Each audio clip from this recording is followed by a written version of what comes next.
Hey, welcome to Planet Hex. I'm Andrew Horn. I wrote this book over there, VHS Ate My Brain, of which there is a revised edition pictured here coming out very soon. Do keep an eye out for updates regarding that on my socials. If you know me, you know I think it's a bit of a giveaway. I like VHS. So I love VHS horror movies and sci-fi movies and martial arts and comedy and stuff like that. I love the VHS format. But alongside VHS, alongside old movies and memorabilia, one of my great passions, as you may know if you have seen other videos on this channel, is vintage movie magazines. I like finding things that have got films from when I was growing up. The whole nostalgia thing is big for me, and it always is going to be a big thing for me. So things like old sci-fi movies, old action stuff, and particularly old horror movie magazines like Fangoria, and my favourite, Gorezone. Now, Gorezone was really, really important to me in my misspent youth, which I spent seemingly most of it in video shops. This was a magazine that really opened my eyes to a lot of possibilities. So this video today is all about how an issue of Gorezone changed my life.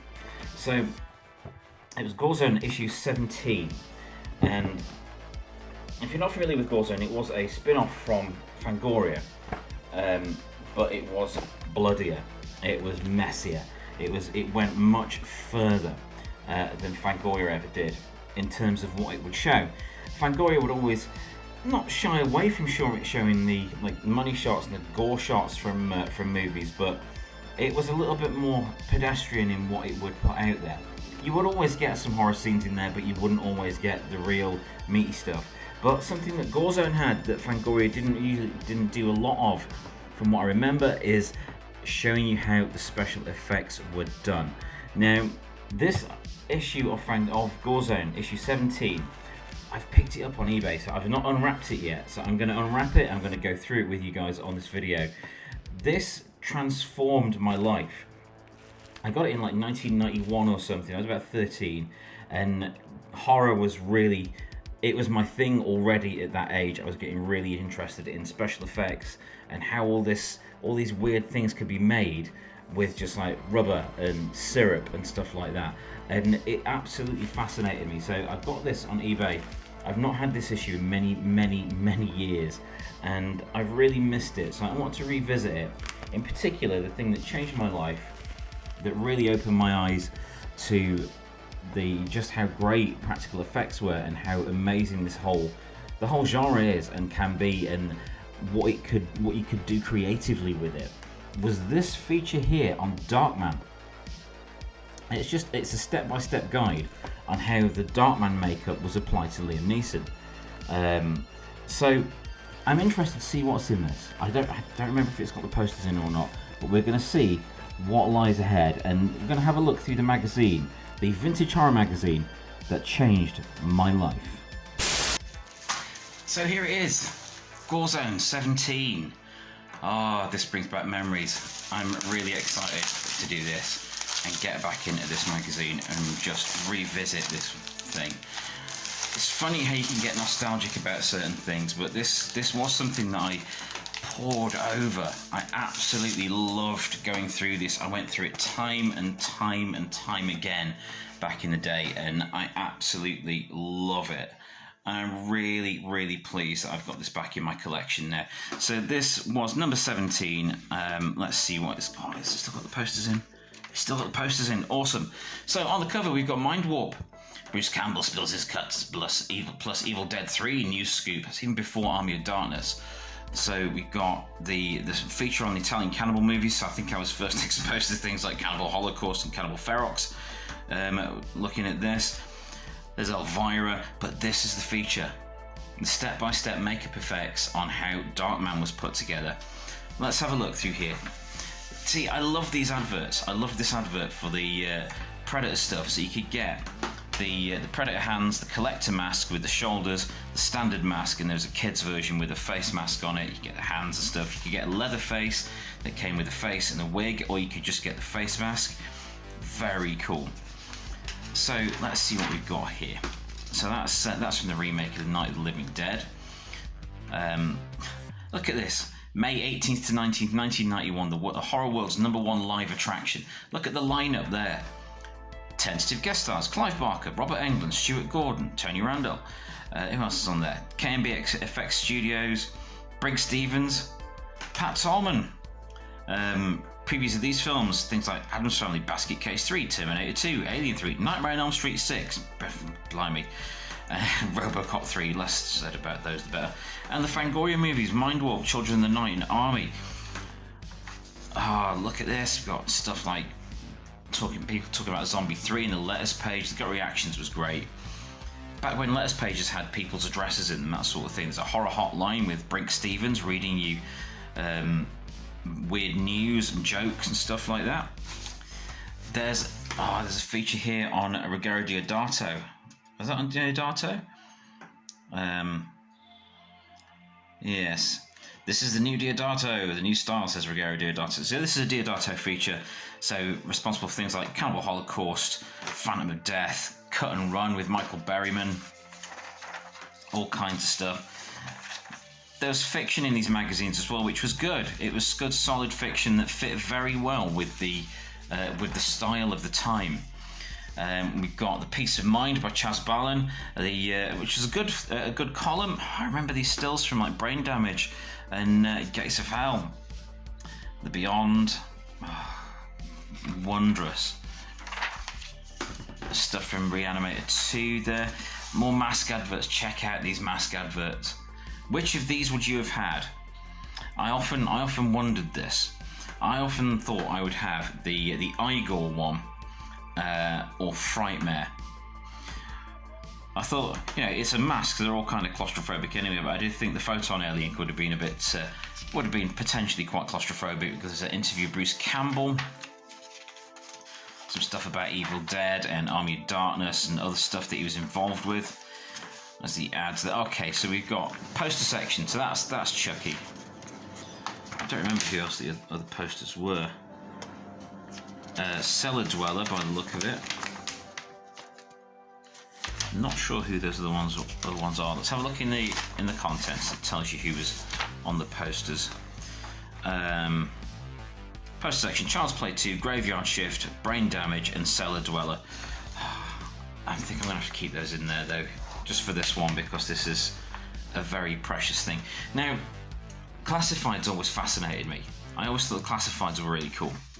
Here it is. This is amazing. This is the feature that changed my life. The Makeup Effects Lab Shedding Light on Darkman by Tony Gardner. And these are the mould pieces for the Darkman makeup that was applied to Liam Neeson. We've got a bust here of Liam Neeson. I think that's a bust of Liam Neeson. And these are the separate parts of the makeup that were applied in sections. So we've got like the skull part there, the burnt skin, the skull cap and things like that. All the various parts that go together and were attached to his face.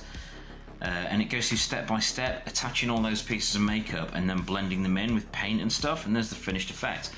And that just absolutely blew me away. Absolutely blew me away. We've got stuff on Reanimator. Love a bit of Reanimator. We've got the video review section, Video Watchdog. Rhino on the Rampage. So, awesome. This is when Elvira was presenting videos on the Midnight Madness videos. So cool. But I pored over this and I learnt so much from each of these magazines. That's a bit gory.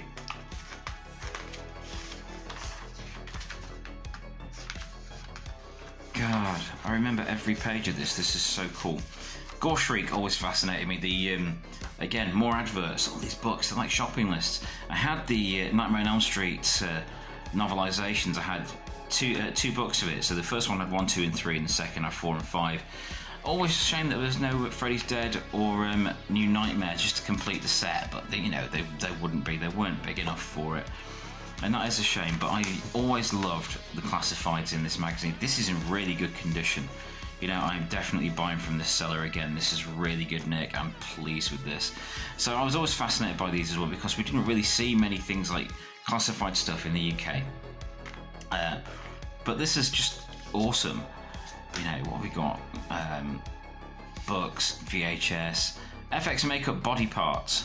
mask making and dental supplies, movie scripts, vampire hunters sought. That's cool. For the Van Helsing Society, vampire hunters sought. International order seeks new members. For info, send $1. Bates Motel towels. Get your Bates Motel towels. Why not? Make a thing. Make a living.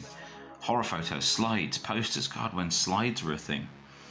Horror comics, movie posters, custom-made acrylic teeth. 1 million video movies, soundtracks, LPs, SF, horror and cult. Plastic model kits. Latex. I always found that interesting that the horror movie magazines had latex on offer, so you could get your latex, get all your latex. There's back issues there and whatnot. I was just confused by this. How, like the cannibal part piece there, the fiction piece. All these other parts from the rest of the magazine are finished at the end of the magazine. Why did American magazines do that? Why did they start something earlier on in the issue and then finish it with like an extra column at the end? It didn't seem to make any sense because you never got that in UK magazines, ever. But, at the end here, we've got these wall-mounted FX. I love these wall mounts. They are so gloriously awful. I mean, Leatherface looks like the Hulk there. Random skull, zombie.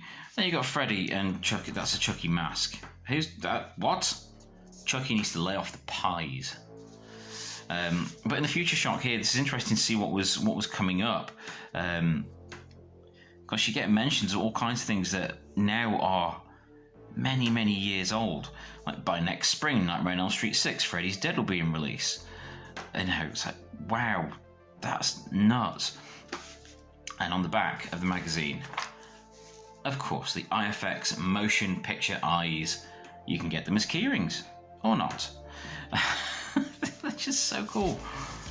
But this absolutely changed my life. In particular, that the Darkman piece, which was such an eye-opener on in terms of learning about how special effects were put together and seeing the molds, for things, where how they were molded over that and sculpted onto things. This absolutely blew me away, and I'm so pleased to have this back in my collection.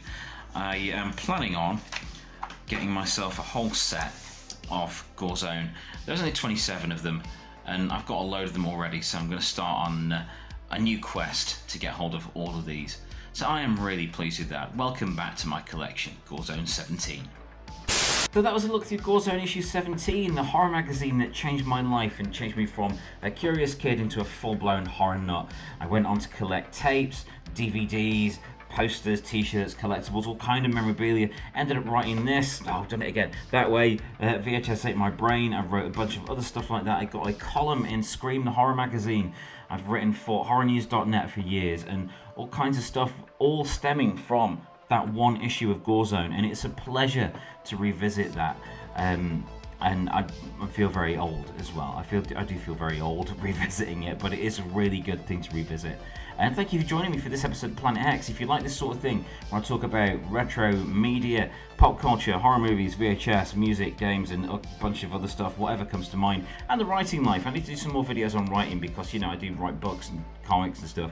So it would be nice to get some more stuff like that out as well. If you like this sort of thing, please do like and subscribe. I do these at the weekend, these full-length episodes of Planet Hex at the weekend, and in the week I'll put out reviews and Planet Hex review time. I have taken a couple of weeks off from doing that lately as I've been laid up with a bad ankle, and painkillers and YouTubing don't really mix very well, so it has been a bit limited of late.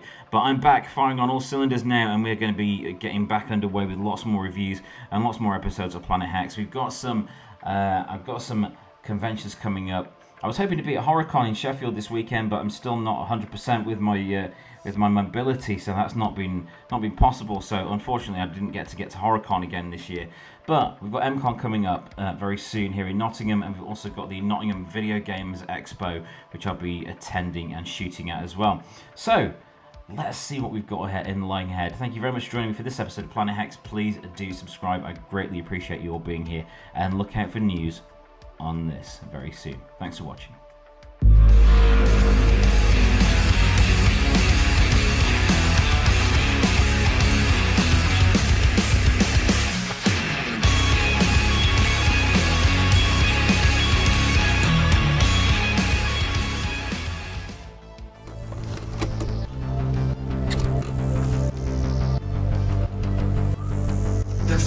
has already arrived.